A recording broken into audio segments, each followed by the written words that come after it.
আমরা সবাই এই দুনিয়ায় মুসাফির, আর আমাদের চূড়ান্ত গন্তব্য একটাই। কোরআন ও সহি সুন্নার আলোকে সেই গন্তব্যে পথ খুঁজতেই রাহিজ ডেস্টিনেশন, মুসাফিরের গন্তব্য।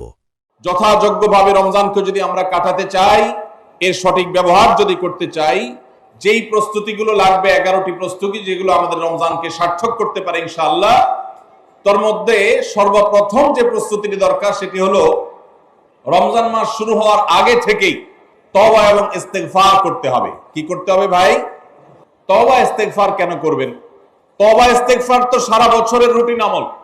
রমজানকে কেন্দ্র করে রমজান মাসকে যদি আপনি সঠিকভাবে ব্যবহার করতে চান, তাহলে কেন আপনাকে তওবা ইস্তেগফার করতে হবে? কারণ হলো তওবা এবং ইস্তেগফার এর মাধ্যমে আমরা আল্লাহর রহমতের উপযুক্ত হব। আমাদের নানা নাফরমানের কারণে আল্লাহর রহমত থেকে আমরা দূরে সরে গেছি। লানত অর্থাৎ রহমত থেকে দূরে সরে যাওয়া, এটার উপযুক্ত হয়ে গেছি অনেকে। এজন্য ভাইরা, এখন থেকে রমাদানের প্রস্তুতির নিয়তে আল্লাহর কাছে তওবা করা, গুনাহ মাফ চাওয়া, ইস্তিগফার করা, জীবন পরিবর্তন করবার সংকল্প করা, এটা হবে আমাদের রমাদানের প্রথম প্রস্তুতি। চেষ্টা করব তো ইনশাআল্লাহ। প্রতিদিন যখনই তৌফিক হয় আল্লাহর সাথে একটু কথা বলবেন, আল্লাহ আমার সমস্ত গুনাহগুলো মাফ করে দিন, আমার নাফরমানি মাফ করে দিন, আমাকে আপনি ক্ষমা করে দিন। আমি যদি আপনার রহমতের জন্য কোনো কারণে অনুপযুক্ত হয়ে যাই, আমার কোনো বদবখতির কারণে, আমার কোনো কৃতকর্মের কারণে, তো আপনি সেগুলো মাফ করে দিন। এই যে দোয়া, এই দোয়া আপনাকে রমাদানে আল্লাহর ইবাদত বন্দেগী করার, আল্লাহর কাছে রোনাজারি করার, আল্লাহর কাছে ভালো আমল নিবেদন করার যে তৌফিক, এটার উপযুক্ত করে দিবে ইনশাআল্লাহ। তাহলে রমাদানের প্রস্তুতির প্রথমটি আমরা পেয়ে গেলাম, সেটা হলো আগের গুনাহ খাতাগুলো থেকে ইস্তেগফার করা, তওবা করা, ফিরে আসা। এর মধ্য দিয়ে রমাদানে ইবাদতের জন্য নিজেকে প্রস্তুত করব ইনশাআল্লাহ। চেষ্টা করা যাবে না ইনশাআল্লাহ? দ্বিতীয় প্রস্তুতি হলো রমাদান মাসে কোরআন এবং হাদিস সম্পর্কে যাদের মৌলিক ধারণা আছে, হাদিসে রাসূল সম্পর্কে যাদের একটু ঘাটাঘাটিও আছে, তারা জানেন 2-3টা আমল সম্পর্কে কোরআন এবং সুন্নাহ সবচেয়ে বেশি সংখ্যক ভাষ্য বর্ণিত হয়েছে। সবচেয়ে বেশি সংখ্যক, এত ফজিলতের, এত তাৎপর্যের, এত মর্যাদার হাদিস আর অন্য আমল সম্পর্কে সাধারণত দেখা যায় না। সেই কয়েকটি আমল যেগুলোর ফজিলত বিপুল পরিমাণ, যেগুলোর ফজিলত সম্পর্কিত হাদিসের সংখ্যা অনেক, সেই রকম আমলগুলোর মধ্যে থেকে অন্যতম আমল হলো এই রমজান কেন্দ্রিক আমল, সিয়াম, রোজা, এগুলোর ফজিলত। তো আমাদের রমজান কেন্দ্রিক প্রস্তুতি হিসাবে দ্বিতীয়ত যে কাজটি আমরা করতে পারি সেটি হলো এখন থেকেই রমজান মাসের কি কি ফজিলত আছে, সিয়াম সাধনার কি কি ফজিলত আছে, রমজানের কি কি আমল আছে, বিশেষ করে ফজিলত এবং মর্যাদার কথাগুলো আলোচনা শুরু করা। এখন থেকে বাসা বাড়িতে গোল হয়ে কোন নির্দিষ্ট বইকে কেন্দ্র করে পাঠচক্র হতে পারে, গ্রুপ স্টাডি হতে পারে, পর্যালোচনা হতে পারে যে রমজান মাসের কি কি মাহাত্ম্য আছে, এক একজন এক একটা বললেন। এই আলোচনা পর্যালোচনার মধ্য দিয়ে মনোজগতে রমজানের জন্য এক ধরনের প্রস্তুতি, এক ধরনের আবহ তৈরি হবে ইনশাআল্লাহ। এজন্য দ্বিতীয় প্রস্তুতি হিসাবে আমরা এই কাজটি ইনশাআল্লাহ করব, সেটা হলো রমজানের ফজিলত, রমজানের মর্যাদা, সিয়ামের ফজিলত, অন্যান্য আমলের উপকারিতা, সেগুলো নিয়ে আমরা বেশি বেশি পর্যালোচনা করব। যত বেশি আপনি আগে থেকে পর্যালোচনা করবেন, রমজানের প্রতি আপনার তৃষ্ণা, সিয়াম সাধনার প্রতি আপনার ভেতরে আকাঙ্ক্ষা, প্রত্যাশা এবং প্রতীক্ষা, এটা আপনার মধ্যে বাড়তে থাকবে এবং রমজানের প্রতিটা মিনিটকে কাজে লাগাবার জন্য তাগাদা আপনার ভিতরে অনুভব হবে ইনশাআল্লাহ। তৃতীয় প্রস্তুতি হলো আমাদেরকে প্রতিজ্ঞা করতে হবে এই রমাদানে আমরা নেক আমল করবই করব এবং কোন আমল, কোন ভালো কাজ, কোন সুন্নাহ, এটা করার ব্যাপারে কোন প্রকার অলসতা করব না। কারণ ভাইরা আমার, রমজান মাস পেয়েও যদি আল্লাহর কাছে কেউ ক্ষমা না পায়, একটা প্রসিদ্ধ হাদিস আপনারা সবাই কম বেশি শুনেছেন যে নবী সাল্লাল্লাহু আলাইহি ওয়াসাল্লামের কাছে জিবরিল এসেছে, এসে বলেছেন বাউদা মান আদরাকা রমাদানা ফালাম ইগফার লাহ, যে ব্যক্তি রমজান পেয়েছে অথচ রমজানের এই বিশাল সুবর্ণ সুযোগকে কাজে লাগিয়ে সে তার জীবনের সব গুনাহগুলো মাফ করাইতে পারে নাই, সে আল্লাহর কাছ থেকে মাগফিরাত আদায় করে নিতে পারে নাই, সে জাহান্নাম থেকে মুক্ত এই ঘোষণা সে আদায় করতে পারে নাই, অথচ সে রমজান মাস পেয়েছে, এর চাইতে হতভাগা আর কে হতে পারে? তা সে ধ্বংস হোক, এই বদদুআয় নবী সাল্লাল্লাহু আলাইহি সাল্লাম আমিন বলে সমর্থন জানিয়েছেন, সায় দিয়েছেন। এজন্য ভাইরা, রমজান মাস এসেছে কিন্তু আমল ইবাদত হয় নাই, রমজান মাস এসেছে আবার চলে গেছে কিন্তু আমার গুনাহ আল্লাহর কাছ থেকে মাফ করাতে পেরেছি বলে আমার বুক সাড়া দেয় না। তাহলে এর চেয়ে বড় হতভাগা, এর চেয়ে বড় কপাল পড়ার কেউ হতে পারে না।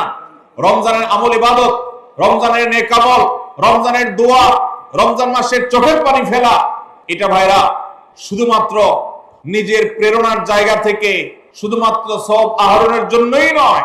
এটা যদি না করি তাহলে জিবরিলের বদদোয়া, নবীজি সাল্লাল্লাহু আলাইহি সাল্লামের বদদোয়া, আল্লাহর পক্ষ থেকে ধ্বংস হওয়ার পরোয়ানা, এগুলো অনিবার্য হয়ে যাবে। এই কথা চিন্তা করে এখন থেকে রমাদান কেন্দ্রিক প্রস্তুতির অংশ হিসাবে আমাদেরকে প্রতিজ্ঞা করতে হবে, এইবারের রমাদানের প্রতিটা দিন আমি আল্লাহর কাছে চোখের পানি ফেলে একটা নির্দিষ্ট সময় কান্নাকাটি করব, আমার গুনাহ খাতাগুলোকে মাফ করাবো। জাহান্নামীদের তালিকা আমার নাম যদি কোনো কারণে যেয়ে থাকে, আমি এমন ভাবে রোনাজারি করব, এমন ভাবে ইস্তেগফার করব, এমন ভাবে চোখের পানি ফেলবো, একান্তে নীরবে আল্লাহর সাথে কথা বলবো, যেন আমার সমস্ত গুনাহগুলো মাফ হয়, জাহান্নামীদের তালিকা থেকে যেন আমার নাম কেটে যায়। এর জন্য ভাইরা এখন থেকে প্রতিজ্ঞাটা করতে হবে। প্রস্তুতি হলো কাজ হবে রমজানে, কিন্তু প্রতিজ্ঞা হবে এখন থেকে যে আমি কোনোভাবে এইবারের রমজানের সুযোগ আর হাতছাড়া করব না ইনশাআল্লাহ। তাহলে 3 নম্বর হলো যে রমজান কেন্দ্রিক সমস্ত আমলগুলো করব, আল্লাহর কাছে তওবা ইস্তেগফার করে নিজের গুনাহগুলোকে মাফ করায়া ছাড়বো, জাহান্নাম থেকে মুক্তি তথা নাজাত এটা নিজের করে নেব। এই মর্মে প্রতিজ্ঞাটা এখন থেকে, যেই কয়দিন রমজান আসতে সময় আছে, প্রতিদিন আমাকে নবায়ন করতে হবে। প্রতিজ্ঞা আজকেরটা যেভাবে হবে, কালকেরটা আরো স্ট্রং হবে, তারপরের দিন আরো স্ট্রং হবে। প্রতিদিন আমি স্বপ্ন লালন করব কবে রমজান শুরু হবে, আর আমি আল্লাহ রাব্বুল আলামিনের কাছে রমজানের এই সমস্ত ইস্তেগফার, তওবা, আমল এগুলোকে নিবেদন করতে থাকবো। চেষ্টা করা যাবে না ইনশাআল্লাহ। 4 নম্বর যে প্রস্তুতিটা আমাদের নিতে হবে সেটা হলো, যদি আগের রমজানের কোন রোজা কারোর কাজা থাকে, এই রমজান আসার আগে আগে শাবান মাসের মধ্যেই সেই কাজাগুলো আদায় করে ফেলা উচিত। আম্মা জান আয়েশা রাদিয়াল্লাহু তাআলা আনহা বলেছেন, নারী হিসাবে রমজান মাসে যে কয়েকটা রোজা ভাঙতি পড়ে, নবীজি সাল্লাল্লাহু আলাইহি সাল্লাম রমজান পরে পুরো সময়টা তার কাছে থাকার কারণে তিনি সেই রোজাগুলো রাখার সুযোগ সেভাবে পেতেন না। স্বামীর হকের কথা মাথায় রেখে রোজাগুলো রাখতেন না। এবং শাবান মাস আসলে নবীজি সাল্লাল্লাহু আলাইহি সাল্লাম নিজেও বেশি বেশি নফল রোজা রাখতেন। মা আয়েশা রাদিয়াল্লাহু তাআলা আনহা বলেছেন যে তিনিও তার রমজানের বাকি রোজা যেগুলো ছিল ভাঙতি রোজা, সেগুলো তিনি রেখে ফেলতেন। এই হাদিস থেকে বোঝা যায় রমজানের রোজা যদি কারোর কাজা হয়, পুরুষদের অসুস্থতার কারণে হতে পারে, মা বোনদের মাসিকার কারণে হতে পারে, তাহলে সেই রোজা যত দ্রুত সম্ভব আমরা কাজা করে ফেলবো। এবং সেই কাজা করতে যদি কোনো কারণে, যৌক্তিক কারণে বা যে কোনো কারণে যদি বিলম্ব হয়, তাহলে এই বছরের আসন্ন রমজানের প্রস্তুতির অংশ হিসাবে আগের রমজানের কোনো ভাঙতি রোজা থাকলে সেগুলো সব রেখে কাজা করে সম্পূর্ণভাবে এই রোজার জন্য প্রস্তুত হবে। এটা হলো 4 নম্বর প্রস্তুতি। 5 নম্বরের রমজানের প্রস্তুতি হলো, আল্লাহ রাব্বুল আলামিনের কিছু সাধারণ ক্ষমা আছে, কমন ক্ষমা, গণহারে মাফ। আল্লাহ তাআলার এই যে সাধারণ ক্ষমা, গণহারে মাফ, এই গণক্ষমার উপযুক্ততা নষ্ট করে দেয় দুটি জিনিস। তার একটি হলো শিরক, আরেকটি হলো হাসাদ। একটা হলো হিংসা, আরেকটা হলো শিরক। নবী করিম সাল্লাল্লাহু আলাইহি ওয়াসাল্লাম বিভিন্ন হাদিস থেকে আমরা জানি, তিনি বলেছেন আল্লাহ রাব্বুল আলামিন বিশেষ করে লাইলাতুন নিসফি মিন শাবানে যখন মানুষকে গণহারে ক্ষমা করেন, তখন 2 শ্রেণীর মানুষকে আল্লাহ তাআলা মাফ করেন না, ইল্লা লিল মুশরিকিন আও মুশাহিন। তবে যদি মুশরিক আর মুশাহিন থাকে, শত্রুতা করে, হিংসা করে অন্যের প্রতি, এইরকম মানুষ যদি থাকে, তাদেরকে আল্লাহ তাআলা সাধারণ ক্ষমা আওতায় আনেন না। রমজানে আল্লাহ তাআলা প্রতিদিন বহু মানুষকে সাধারণ ক্ষমা করেন। রমজান যখন কাছে আসে, সে দশক আসে, তখন সাধারণ ক্ষমার পরিমাণ বেড়ে যায়। নবী সাল্লাল্লাহু আলাইহি ওয়াসাল্লাম বলেছেন, ওয়ালিল্লাহি উতাকাউ মিনান নার ওয়া যালিকা ফি কুল্লি লাইলা। রমজানের প্রত্যেক রাতে বহু মানুষকে আল্লাহ তাআলা জাহান্নাম থেকে মুক্ত ঘোষণা দিয়ে দেন। অমুক জাহান্নাম থেকে মুক্ত, অমুকের ছেলে অমুক জাহান্নাম থেকে মুক্ত, অমুকের ছেলে অমুক, তার নাম জাহান্নামের তালিকা থেকে কাটা, জান্নাতের তালিকা চলে আসবে। অসংখ্য মানুষকে এভাবে এই সুযোগ আল্লাহ তাআলা দান করেন। যারা শিরকে লিপ্ত, সেটা যেই কোনো ধরনের শিরক হোক, কবরকে যারা সিজদা করে, মাজারকে যারা পূজা করে, জীবিত মৃত মানুষকে যারা সিজদা করে, কবরে যারা প্রার্থনা করে, সেখানে যারা সন্তান চায়, ব্যবসার উন্নতি চায়, যত প্রকার শিরক আছে কবর কেন্দ্রিক এগুলাতে লিপ্ত হয়, অথবা এর বাইরে আরো যত রকমের শিরক গোটা দুনিয়াতে আছে, কোন প্রকার শিরকে যখন মানুষ লিপ্ত হয় তখন এই ব্যক্তি আল্লাহ তাআলার সাধারণ ক্ষমার উপযুক্ত আর থাকে না। এই জন্য ভাইরা, রমজানের প্রস্তুতির অংশ হিসাবে 5 নম্বরের যে প্রস্তুতি আমরা গ্রহণ করব সেটা হলো, আল্লাহ তাআলা যেহেতু রমজানে অনেককেই সাধারণ ক্ষমা করবে, আমি যেন সেই সাধারণ ক্ষমা প্রাপ্ত সৌভাগ্য মানুষদের তালিকায় ঢুকতে পারি, সেজন্য আমার অন্তর থেকে হিংসাকে ধুয়ে মুছে সাফ করে ফেলতে হবে। কোন মুসলমানের কল্যাণ দেখে আমার কষ্ট হবে না, কারোর ভালো দেখে আমার ভিতরে জ্বালা পড়া হবে না। পারলে তার জন্য আরো বেশি দোয়া করব, যে কারো ভালো হোক আমি আরো ভালো চাইবো, কারোর কোনো ক্ষতি আমি চাইবো না। এই কল্যাণকামিতাই হলো দিন। আদ-দীন ওয়ান-নাসীহা। কিলা লিমান ইয়া রাসূলুল্লাহ? ক্বালা লিল্লাহি ওয়া লিরাসূলিহি ওয়া লিআম্মাতিল মুসলিমিনা ওয়া আইম্মাতিহিম। নবী সাল্লাল্লাহু আলাইহি ওয়াসাল্লাম বলেছেন, ধার্মিকতা, দিনদারিতা কিসের নাম? ধার্মিকতা হলো কল্যাণকামিতার নাম। আল্লাহ রাব্বুল আলামিনের আদেশ নিষেধ মেনে চলা, নবী সাল্লাল্লাহু আলাইহি ওয়াসাল্লামের আদেশ নিষেধ মেনে চলা, এটাই হলো তাদের জন্য কল্যাণকামিতা। আর সকল স্তরের সাধারণ মানুষের কল্যাণ চাওয়া, কারোর ক্ষতি না চাওয়া, এটাই হলো দিনদারিতা। যে ব্যক্তি কারোর ক্ষতি চায়, যে মুসলমান আরেক মুসলমানের ভালো দেখলে তার ভিতরে জ্বালা পোড়া করে, অস্থিরতা আসে, সে ভালো মুসলমান না, সে হিংসুক, তার ভিতরে কবিরা গুনাহ আছে। এজন্য রমাদান মাসে আল্লাহর সাধারণ ক্ষমা পেতে হলে অন্তরকে এখন থেকে পরিচ্ছন্ন করতে হবে, চোখটা বন্ধ করে মনে রাখতে হবে, স্মরণ করতে হবে, আমার আশেপাশে এমন কে আছে যার কল্যাণ দেখলে আমার সহ্য হয় না, যার ভালো দেখলে আমার ভিতরে জ্বালা পোড়া করে, যার সুসংবাদ শুনলে আমার ভিতরে খারাপ লাগা কাজ করে, তাহলে বুঝতে হবে তার প্রতি আমার হিংসা আছে। আল্লাহর জন্য নিজের হিংসা থেকে পরিচ্ছন্ন হয়ে অন্তরকে ধুয়ে সাফ করে তারপরে রমজানের সাধারণ ক্ষমার জন্য উপযুক্ত করতে হবে এখন থেকে। ঠিক একইভাবে আমি আমার কথায়, আমার কাজে, আমার বিশ্বাসে কোন মাধ্যমে আল্লাহর সঙ্গে শিরক করছি কিনা, আরশের মালিকের সাথে শিরক করছি কিনা, আল্লাহ বলেছেন, ইন্নাল্লাহা লা ইয়াগফিরু আন ইউশরাকা বিহি ওয়া ইয়াগফিরু মা দুনা যালিকা লিমান ইয়াশা।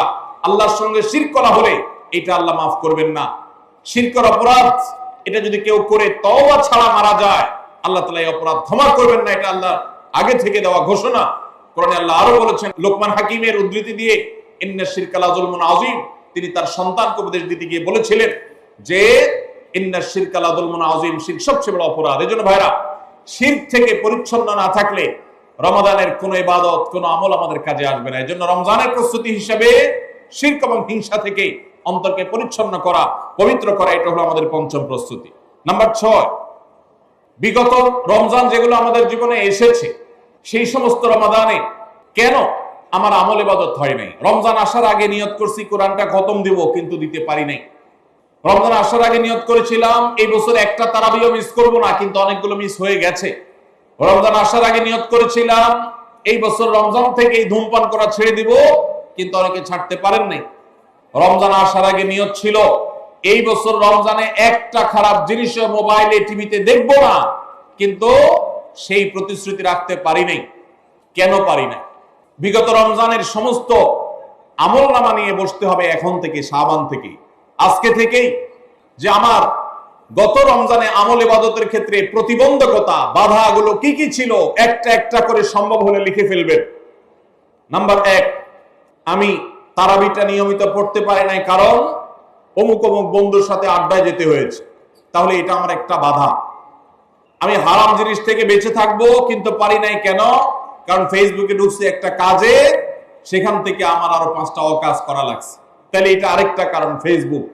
এভাবে একটা একটা করে আপনি যদি কারণ লেখেন, লেখার পর আসন্ন রমাদানকে অর্থবহ এবং সার্থক করবার স্বার্থে এবং প্রয়োজনে সেই চিহ্নিত কারণগুলো একটা একটা ধরে হিম্মত করে, সৎসাহস করে, আল্লাহকে সন্তুষ্ট করবার আশায় ছুঁড়ে ফেলে দিতে হবে নিজের জীবন থেকে। এই সংকল্প এবং এই কাজটা যদি আপনি করতে পারেন, তাহলে ইনশাআল্লাহ আপনি দেখবেন আপনার এই রমজান আপনার জীবনে শ্রেষ্ঠ রমজান হয়েছে। ভাইরা আমার, বহু সাহাবী আছেন, তাদের জীবনে রমজান মাত্র পেয়েছেন একটা রমজান পেয়েছেন, এরপরে রমজান আসার আগে হয়তো জিহাদের ময়দানে গিয়ে শাহাদাত বরণ করেছেন। আর আমরা জন্মসূত্রে মুসলমান হওয়ার সুবাদে এক একজন মানুষ 20টা, 30টা, 40টা, 50টা রমজান আমরা পেয়েছি। দুর্ভাগ্য আমাদের, সাহাবায়ে কেরাম মাত্র 2, 4, 5টা রমজান পেয়ে তাদের জীবনকে যেই পর্যায়ে নিয়ে গেছেন, আমরা বেশিরভাগ মানুষ জীবনে 30, 40, 50টা রমজান পেয়েও আমাদের জীবনকে সে পর্যায়ে নিতে পারি নাই। ভাইরা আমার, এই জন্যই আসন্ন রমাদানকে সঠিকভাবে ব্যবহার করবার জন্য আমাদের বিগত রমজানগুলোর সমস্ত সমস্যাগুলোকে চিহ্নিত করতে হবে। কি কি কারণে আমি এর আগের রমজানগুলো সঠিকভাবে কাজে লাগাতে পারিনি, ব্যবহার করতে পারিনি, সেগুলো একটা একটা করে দূর করতে হবে। যেমন সোশ্যাল মিডিয়া, ফেসবুক, ইউটিউবের আসক্তি, এটা আমার আগের বছর রমাদানের যে ইবাদত, এটার ক্ষেত্রে প্রতিবন্ধকতা ছিল। তাহলে এই বছরের ইবাদতের প্রস্তুতির অংশ হিসাবে এই সোশ্যাল মিডিয়া, ফেসবুক আমার মোবাইল থেকে আনইনস্টল করে ফেলতে হবে। চেষ্টা করা যাবে না ইনশাআল্লাহ? ভাইরা আমার, যদি ফেসবুক আমার আমল ইবাদতের প্রতিবন্ধকতা তৈরি করে, তাহলে ফেসবুককে আল্লাহর জন্য কোরবানি করবেন রমজান মাস উপলক্ষে। কারা কারা প্রস্তুত আছেন হাত তোলেন। বুঝে শুনে হাত তুলছেন? বুঝে শুনে হাত তুলছেন? আল্লাহ এই হাতগুলোকে সবগুলোকে কবুল আর মঞ্জুর করুন।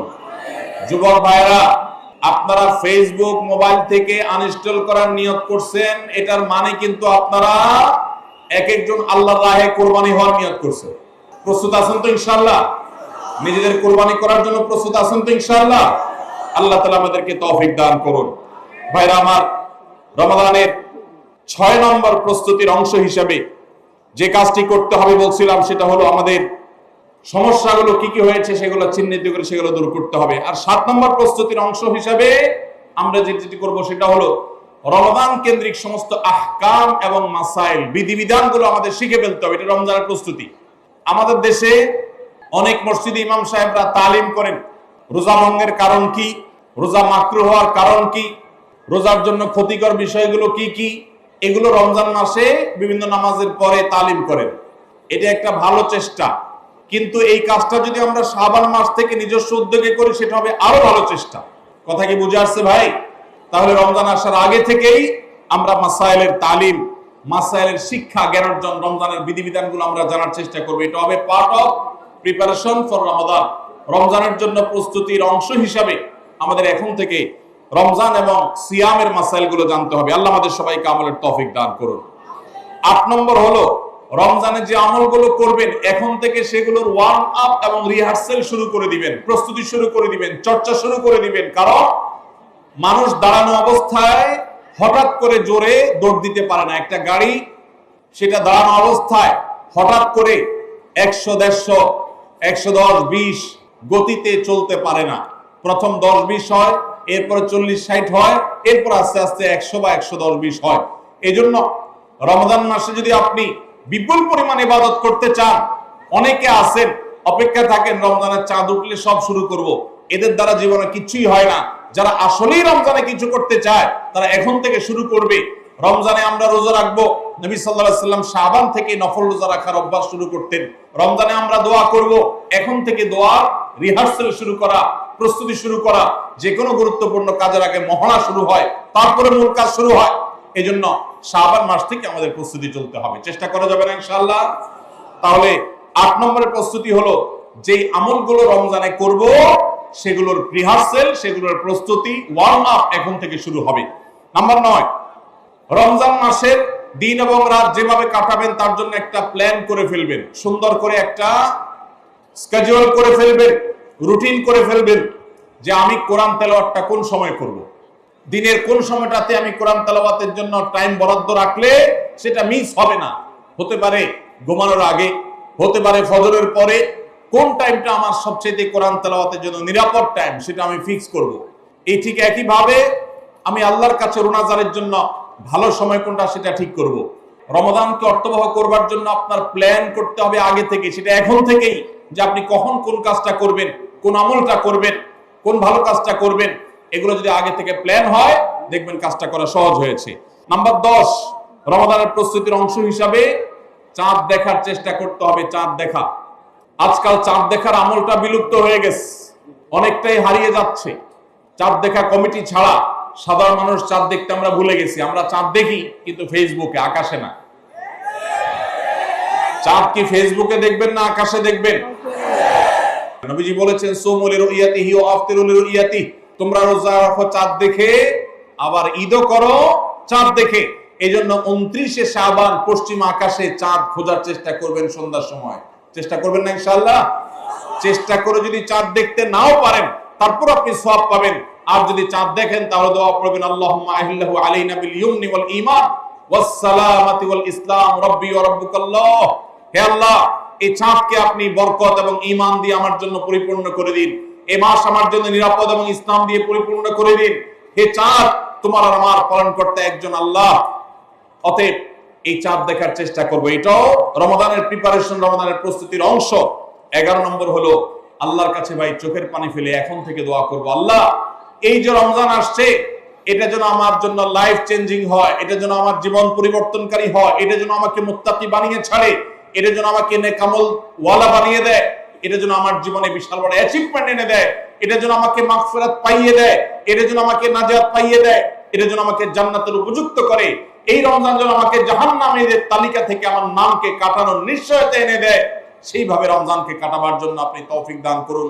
এখন থেকে আল্লাহর কাছে এই বরাদ্দ আদায় করতে হবে, চেয়ে নিতে হবে এবং সেটার জন্য দোয়া করতে হবে। এই দোয়াটা হলো একাদশ এবং সর্বশেষ প্রস্তুতি। চেষ্টা করা যাবে না ইনশাআল্লাহ?